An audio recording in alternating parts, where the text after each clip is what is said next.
দেখুন, গতকাল বাংলাদেশের পরিস্থিতি আপনারা সবাই জেনেছেন এবং আমরাও সেদিকে নজর রেখেছি। দিল্লির সাথেও আমি কন্টিনিউয়াস আমার যোগাযোগ আছে এবং আমি সবার সাথেই আমি কথা বলেছি। এখানে আপনারা এর মধ্যে হয়তো বা খবর পেয়েছেন, আমাদের চিফ সেক্রেটারি, ডিজিপি এবং আসাম রাইফেলস, বিএসএফ, অন্যান্য যারা আছেন সবার সাথে আমার কালকে একটা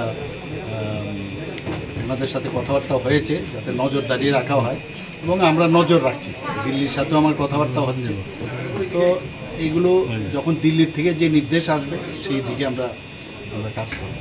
এখন আমরা বলে দিয়েছি সমস্ত যে বর্ডারগুলো আছে যাতে কেউ না আসতে পারে সেই ব্যবস্থা আমরা করছি। এই মুহূর্তে আমরা কাউকে অ্যালাউ করছি। বিএসএফ তো বর্ডারে পাহারা দিচ্ছে, এছাড়া পুলিশ নিয়ে কোনো ট্যাক্স ফোর্স বা পুলিশের আলাদা কোনো দায়িত্ব? না, তো আমি বললাম তো ডিজিপি সাহেবের সাথে কথা হয়েছে, তো ইন্টেলিজেন্ট ডিজিপি ওনার সাথেও কথা হয়েছে, বলা হয়েছে যে কোঅর্ডিনেশন করার জন্য।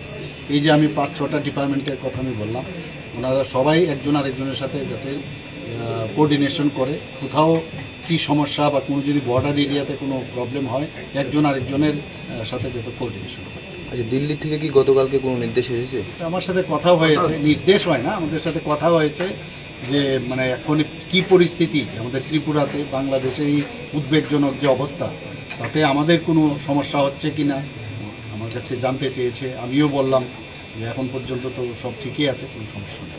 স্যার, বাংলাদেশে কিছু হিন্দুদের বাড়িতে আগুন দেওয়া হচ্ছে, মন্দির, এই বিষয় নিয়ে আপনার কি বলেন? না, এগুলো তো হওয়া বাঞ্ছনীয় না। আমরা তো এগুলো কোনো অবস্থায় আমরা এগুলোকে ভালোভাবে নিই না। এবং এর মধ্যে আমি দেখলাম ওখানকার যারা সংখ্যাগুরু সম্প্রদায় তারাও কিন্তু আবার এই বিষয়টা, আজকেও আমরা দেখলাম অনেকগুলো সোশ্যাল মিডিয়াতে ওরা কিন্তু এটা বাধা দিচ্ছে, ওরাও কিন্তু এখন তাদেরকে প্রোটেকশন দিয়েছে। কালকে রাত্রেও আমি দেখলাম অনেক জায়গায় অনেক যারা স্টুডেন্টরা তারাও কিন্তু বেরিয়েছে, যারা সংখ্যালঘু যারা আছে তাদেরকে যাতে তাদের বাড়ি করে হামলা না হয়, উজ্জুতি না হয়।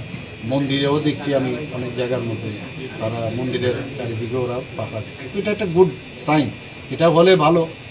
তো এই ধরনের একটা উত্তেজনা অবস্থা তো আছে বাংলাদেশে, তো আমাদের নজরদারি আছে।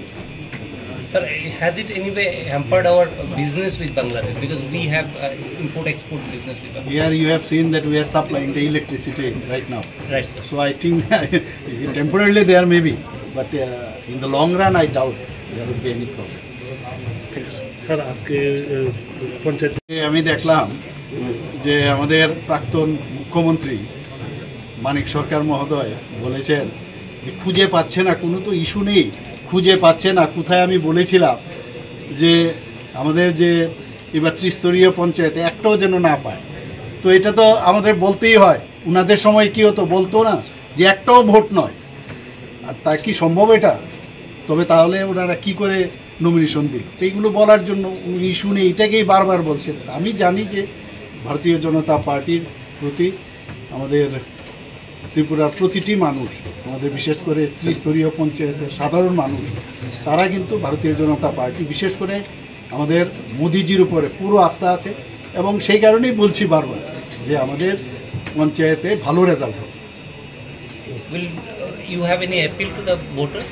And of course, already I have appealed that vote for Bharatiya Janata Party, and it will be happen. We will see. And for peace, because we Of have course, issues. always I say that we should maintain the peace and tranquility. Thanks. Thank you.